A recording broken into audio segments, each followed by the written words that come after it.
And the trial doesn't appear to be hurting Trump's chances in the current election cycle. 538 analysis shows he's essentially tied with President Biden in national polls and leading in key swing states. Let's bring in ABC News Deputy Political Director Avery Harper for more on that.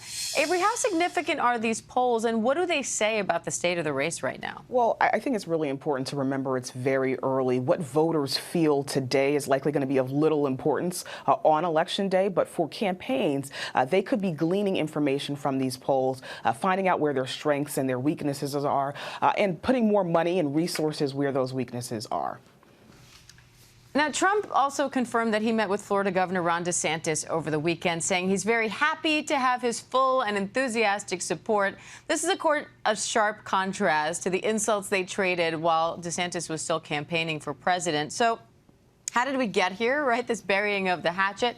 And how much does having DeSantis in his corner help Trump at this point? Right. Well, the intent on the Governor DeSantis' part was to bury the hatchet. We have sources who tell ABC News that he actually requested this meeting. And I think it's really an effort on the part of Governor DeSantis to try and repair the relationship that he has with former President Trump. He understands that Trump is the leader of this current Republican Party, and if he has ambitions beyond his current role as the governor of Florida, he's going to want to have Trump on his side. DeSantis has privately signaled that he is going to try and fundraise for former President Trump, and that could help former President Trump as he continues to campaign for this race. Also, again, an effort on the part of Governor DeSantis to repair that relationship.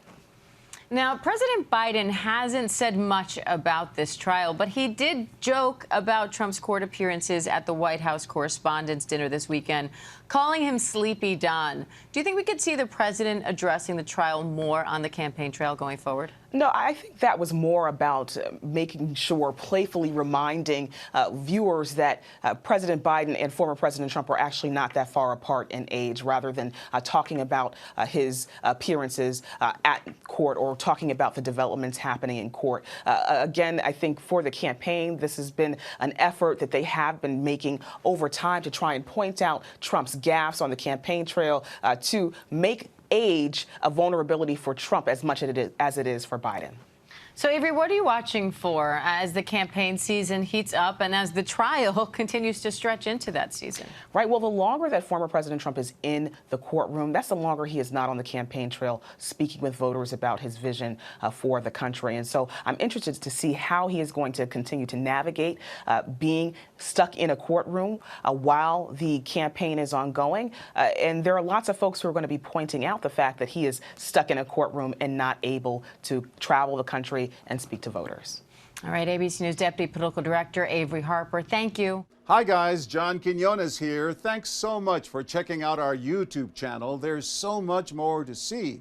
So click on this red button down here, the one that says subscribe, and you won't miss another What Would You Do moment. Enjoy.